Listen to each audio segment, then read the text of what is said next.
सीख रही हूँ ना।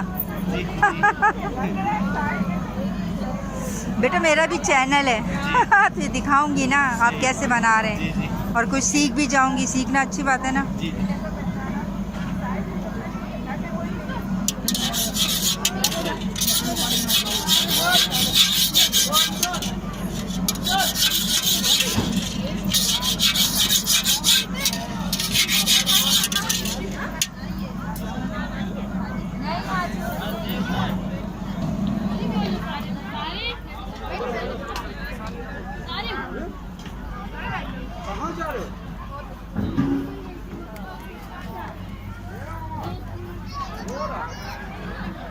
ये मेरी बहना का चली तंदूर की लस्सी है।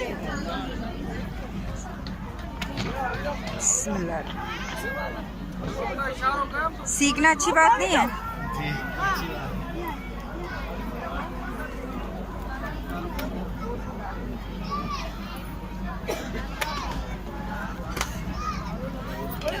टच नहीं करना है। हॉट गरम है ये, स्टील है, गरम है, जलेगा।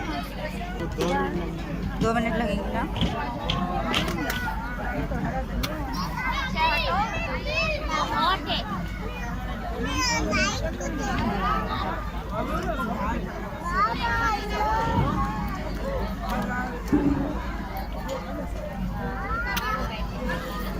एक उतरेगी ना तो मैं देख रही हूँ, ठीक है? एक उतर रही फिर हम चल।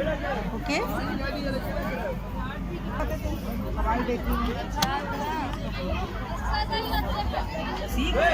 बेटा बच्चे को पीछे कर दो।